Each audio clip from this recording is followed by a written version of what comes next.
O caso Master derrubou Lula. Gente, que notícia boa para começar a semana, hein? Eu vou repetir para você vibrar aí do outro lado. O caso Master derrubou Lula. O Lulinha tá em todo esquema de corrupção. Se alguém tá roubando dinheiro público em algum lugar no Brasil, curiosamente o nome desse cara aparece imediatamente. Farsa processual, uma fraude cometida pelo STF, um abuso completo dos nossos direitos. O STF está apavorado com a vitória de Flávio. STF apavorado, vitória de Flávio. Fala pessoal, sejam muito bem-vindos, o meu nome é Bruno, começando mais um giro de notícias, mas antes eu peço que você se inscreva no canal, deixe o seu like, compartilhe o vídeo e ajude esse conteúdo a chegar a mais pessoas. Bora para o vídeo!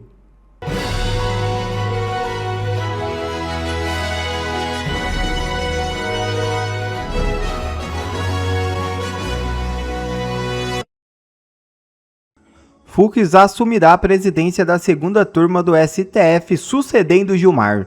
Troca ocorre em momento de tensão envolvendo o Banco Master. É isso mesmo.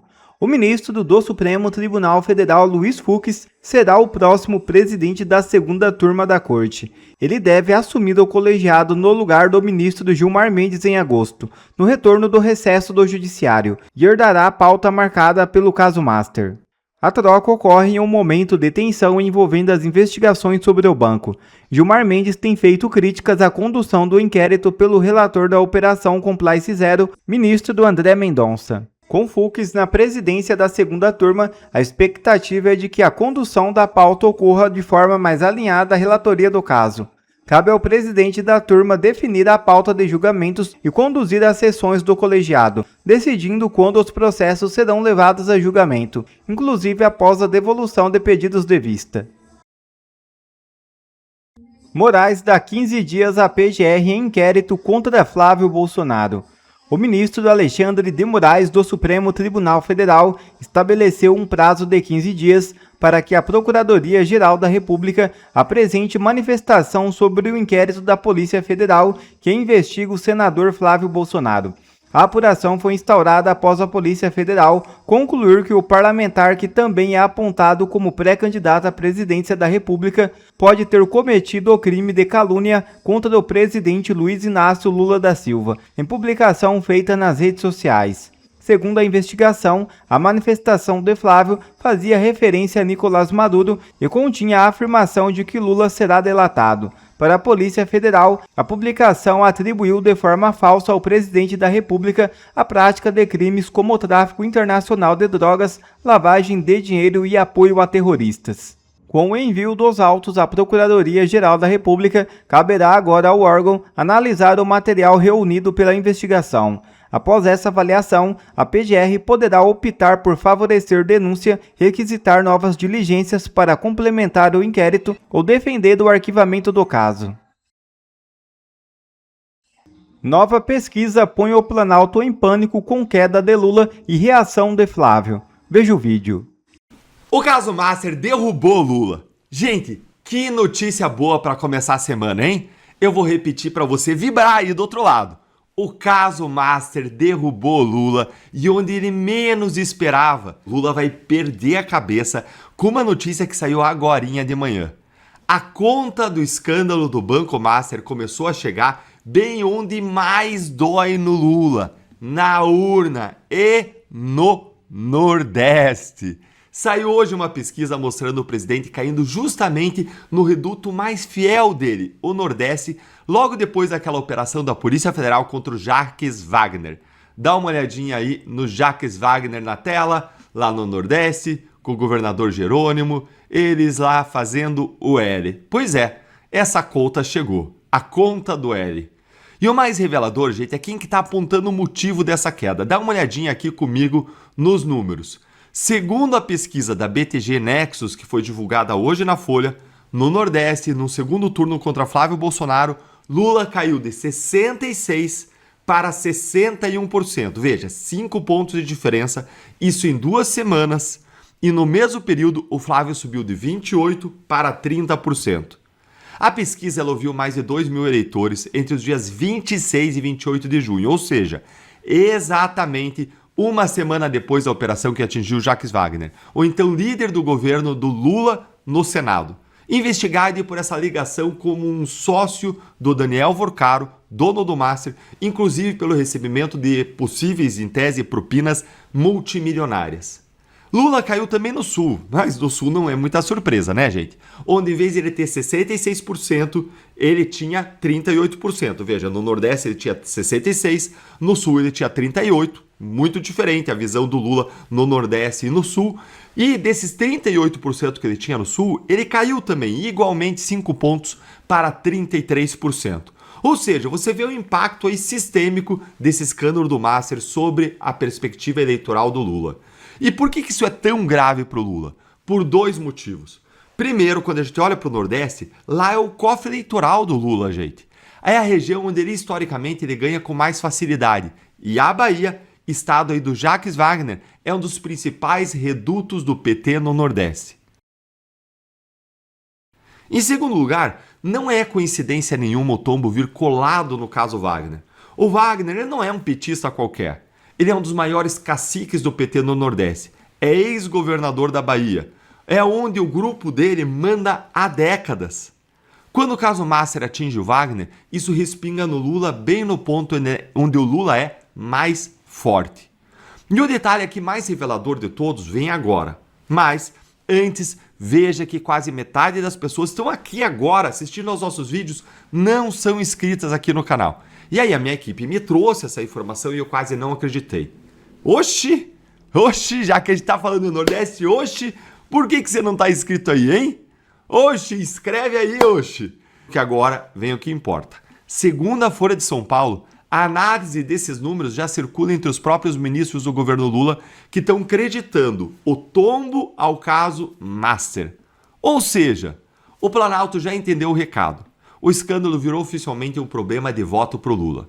E no país inteiro o aperto também aparece, com o Lula caindo, quando a gente olha o país. Aí não é tanto, não é 5%, mas ainda assim, caiu de 49% para 47%.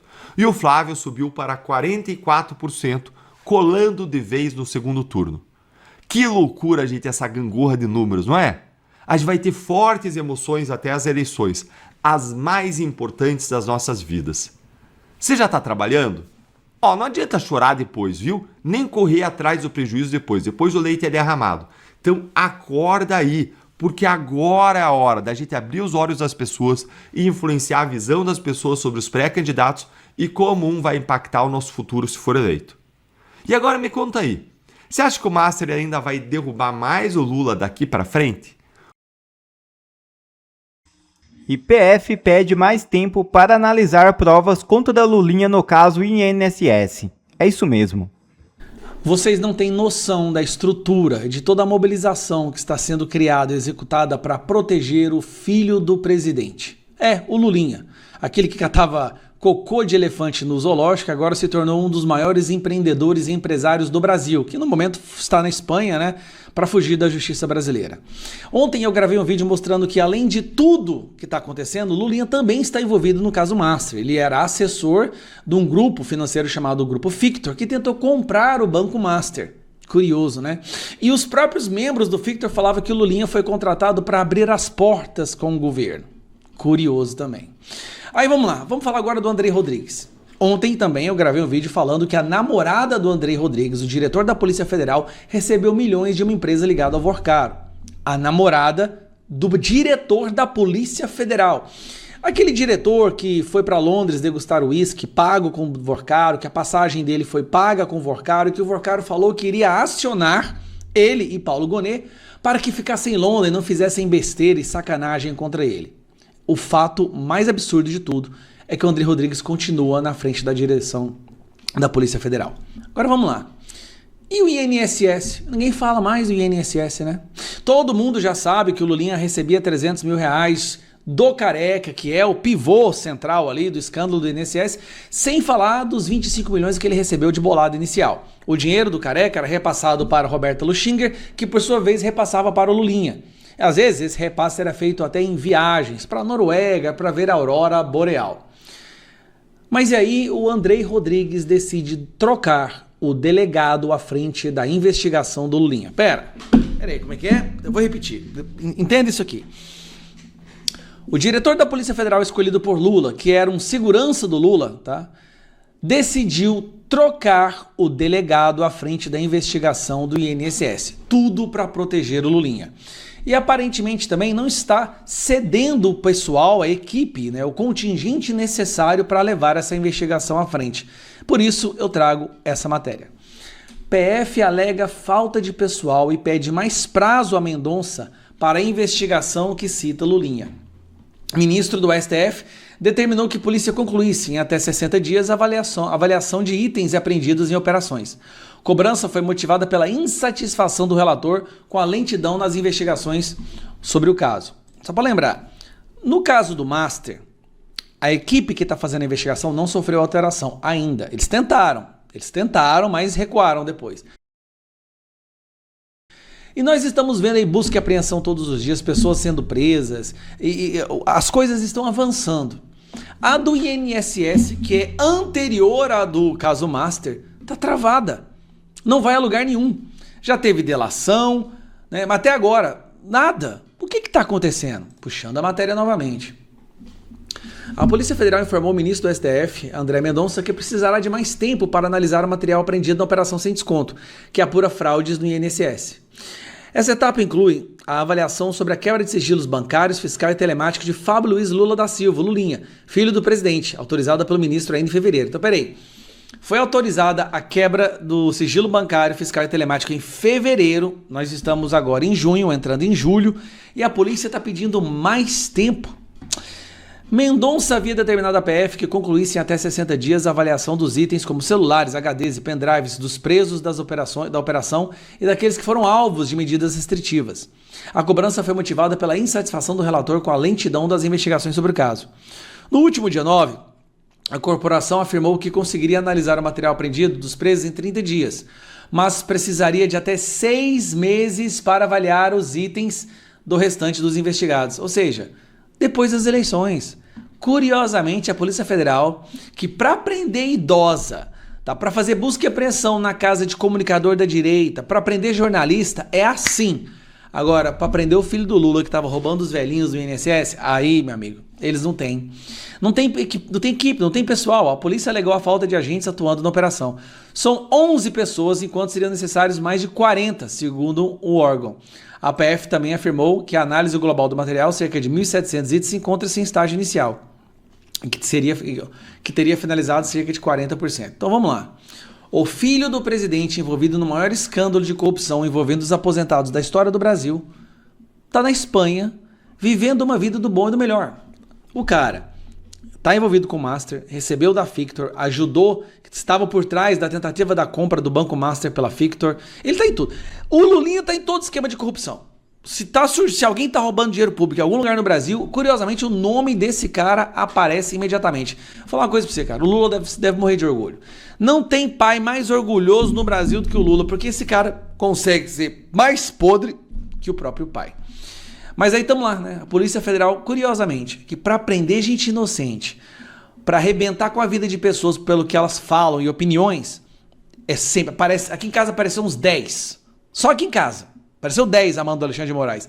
Mas para investigar o filho do presidente, Lulinha, que está roubando os idosos, aí só tem 11 pessoas para lidar com 1.700 itens apreendidos. Complicado, né? E Moraes arquiva inquérito contra André Fernandes e o Ayampi. Decisão atendeu a um pedido da Procuradoria-Geral da República.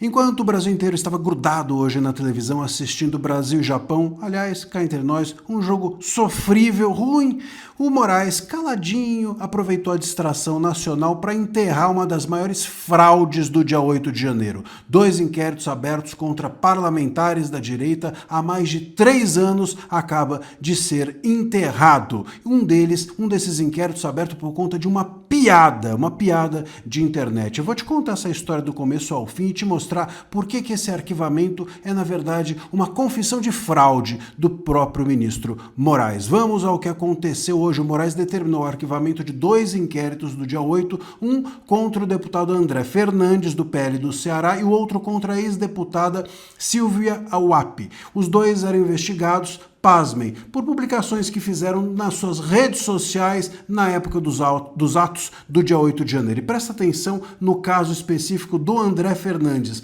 É de cair o queixo, mas ele foi simplesmente investigado por conta de uma piada de internet. Havia uma foto que ele compartilhou da porta do gabinete do ministro Moraes que havia sido arrancada. A porta estava fora do lugar. E ele postou o seguinte, aspas, quem rir vai preso. E era uma piada, mas quem quase foi preso foi ele. O ministro Moraes simplesmente mandou para a cabeça do parlamentar, que deveria ter imunidade, né? Mandou para a cabeça dele a acusação de incitação ao crime, porque ele botou quem rir vai preso num gabinete sem porta. É isso mesmo. Até a PGR do Gonê, que é servil e submissa ao Moraes, não encarou essa e disse que não havia incitação ao crime. É óbvio que não havia incitação ao crime. Crime é o que fizeram os ministros, sobretudo o ministro Moraes, com todas essas pessoas e com todos esses casos. E agora, por que então o arquivamento é feito? Por que o arquivamento demorou tanto tempo? Por que mais de 3 anos para que isso ocorresse? Eu vou te explicar. A verdade, meus caros, é que todos esses inquéritos do dia 8, essas acusações contra parlamentares ou contra as velhinhas, que o cara do algodão doce, o cara da bolinha de gude, enfim, esse povo todo que estava nos atos do dia 8, eles foram levados para o STF e acusados dos crimes mais terríveis do mundo, porque eles precisavam fazer isso para condenar Bolsonaro, para condenar todos os peixes grandes da direita e, sobretudo, do bolsonarismo. Agora que o Moraes já conseguiu essas condenações, agora que está todo mundo condenado, ele pode limpar a caixa, o spam, a caixa de correio dele, ele pode pegar esses inquéritos que são um monte de bobagem jurídica, um monte de besteira judicial, um monte de abuso, de absurdo, de excesso e jogar no lixo, claro, quietinho, para que ninguém veja, para que ninguém perceba o ridículo que é um ministro do STF ter passado 3 anos investigando uma pessoa, um parlamentar, porque fez uma piada. Quem rir vai preso de um gabinete sem porta. Pois bem, agora, quietinho, no meio do jogo do Brasil e do Japão, enquanto todo mundo estava ali grudado naquele jogo, o Moraes foi lá e arquivou. Bom, é isso que está acontecendo e é isso que o Moraes vai tentar fazer daqui para frente. Como ele já conseguiu o que ele queria, que era condenar todo mundo envolvido de peixe grande da direita e do bolsonarismo nos atos do dia 8 de janeiro, sobretudo o Jair Bolsonaro, tudo o mais que foi usado para essas condenações, o Moraes vai, quando a gente estiver com o olho para cá, pegar e jogar fora pro lado de lá. Quando a gente estiver distraído com alguma coisa, ele vai pegar e jogar fora pro lado de lá, vai jogar no lixo para que a gente não perceba os abusos que foram cometidos durante todo esse tempo para perseguir a direita e, sobretudo, o bolsonarismo, em especial o Bolsonaro. É isso, sempre foi isso e sempre será isso. Uma farsa processual, uma fraude cometida pelo STF, um abuso completo dos nossos direitos. Essa é a jogada, essa sempre foi a jogada e cada vez fica mais explícito. Deixa aqui o seu comentário e a gente vai seguir atento a esse caso e a todos os demais aqui no canal. O STF está apavorado com a vitória de Flávio. STF apavorado, vitória de Flávio. Surpresa? Mas presta atenção agora no que eu vou te mostrar, porque é uma exibição clara dos medos mais profundos dos ministros do Supremo, que sabem que eles estão numa situação ali muito complicada. Saiu na Folha de São Paulo uma matéria que, na prática, é uma confissão do medo supremo do Supremo Tribunal Federal. Os ministros, gente, aqueles que apavoram o Brasil inteiro, eles estão mesmo apavorados com a eleição. E o que tira o sono deles, mais do que tudo, é a possibilidade do Flávio Bolsonaro ganhar. Vem comigo que eu vou te mostrar nas palavras deles por que eles estão assustados. A matéria aqui é a da Luísa Martins e ela ouviu vários ministros do Supremo que estão lá projetando o futuro, analisando o que vai acontecer a partir de 2027. A conclusão geral deles é que o tribunal vai continuar sendo um dos maiores focos de tensão do país. Ganhe quem ganhar. Mas, quando você olha os dois cenários, o medo do Flávio é de outro nível. Olha aqui comigo o que eles preveem se o Flávio vencer. Segundo a Folha de São Paulo, uma vitória dele significaria o retorno a uma agenda de conflitos diários entre o governo e o tribunal. E por que eles têm tanto pavor disso? Porque uma direita forte, com uma base grande no Congresso, especialmente no Senado, destrava a chamada pauta anti-STF. Que na verdade não é anti-STF, né, gente? É pró-reequilíbrio dos poderes. Reforma do judiciário, mandato para ministro para acabar com o cargo vitalício, fim das decisões monocráticas em que o ministro sozinho manda no país, o Congresso podendo derrubar a decisão do Supremo, impeachment de ministro facilitado. Ou seja, numa palavra só, império da lei, responsabilização dos juízes que abusam. O que apavora o STF é a ideia de ter que prestar contas, de ter que se colocar abaixo da lei. O STF hoje tem medo da lei. E tem mais. A matéria, ela lembra que no próximo mandato, 3 ministros vão se aposentar. O Fux, a Carmen Lúcia e o Gilmar Mendes. No Gilmar Mendes eu vou soltar foguete. Além, é claro, de uma vaga que está aberta, aquela do Messias, que não foi ocupada, depois o Barroso se aposentar. Hoje a maioria da corte, gente, é de indicados pelo PT. Com o Flávio escolhendo substitutos, a cara do Supremo viraria. E eles não temem só o conflito, eles temem perder o controle da própria corte. Eles temem que a sua visão de mundo progressista de esquerda perca o controle. E o ministro mais incomodado é exatamente aquele que você imagina. Mas, antes disso, um recadinho rapidíssimo para você, porque se você acompanha as nossas análises todos os dias, como é que a minha equipe me trouxe essa informação? Metade de vocês que estão aqui sempre não se inscreveram ainda no canal. Então se inscreve aí, clicando no botão de inscrição e também no sininho para você não perder nada e nos ajudar a continuar crescendo e levar essa nossa análise para vocês e mais longe. Então se inscreve aí, vem comigo porque agora vem o que importa. Adivinha, quem que é o ministro mais incomodado? Se você chutou aí, coloca nos comentários, ó. Mais um segundinho para você dizer qual é o ministro mais incomodado. É ele, né, gente? É ele, é o Moraes, é claro. A própria Folha de São Paulo chama aí com todas as letras de o principal algoz do bolsonarismo. Por que será, né? E ele assume a presidência do Supremo em setembro de 2027. Você imaginou? Flávio Bolsonaro, presidente da República, e Alexandre de Moraes, presidente do STF? E agora a confissão mais reveladora da matéria inteira. Auxiliares de 3 ministros admitem que um governo Lula seria melhor para eles, porque Lula buscaria a acomodação para proteger as autoridades brasileiras de sanções dos Estados Unidos. Lê de novo comigo, gente, o que isso significa. Entenda. Ministros do Supremo preferem o Lula porque o Lula os blinda das sanções americanas. Não só americanas, né? Brasileiras também. Então veja, o interesse aqui não é o Brasil. Interesse é salvar a própria pele. Mas atenção, porque nem com o Lula eles vão dormir tranquilos.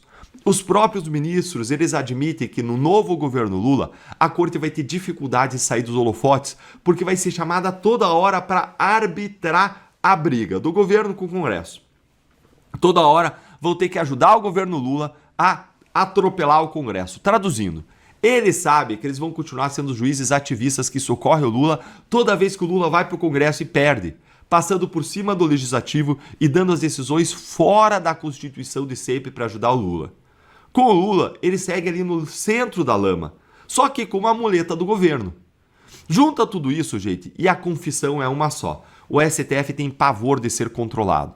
Com o Flávio, porque vem a conta. Com o Lula, porque eles continuam sendo o braço que faz o serviço sujo. Obrigado a você que assistiu esse vídeo até aqui. Deixe o seu comentário e não se esqueça de se inscrever no canal e deixar o seu like. Até a próxima!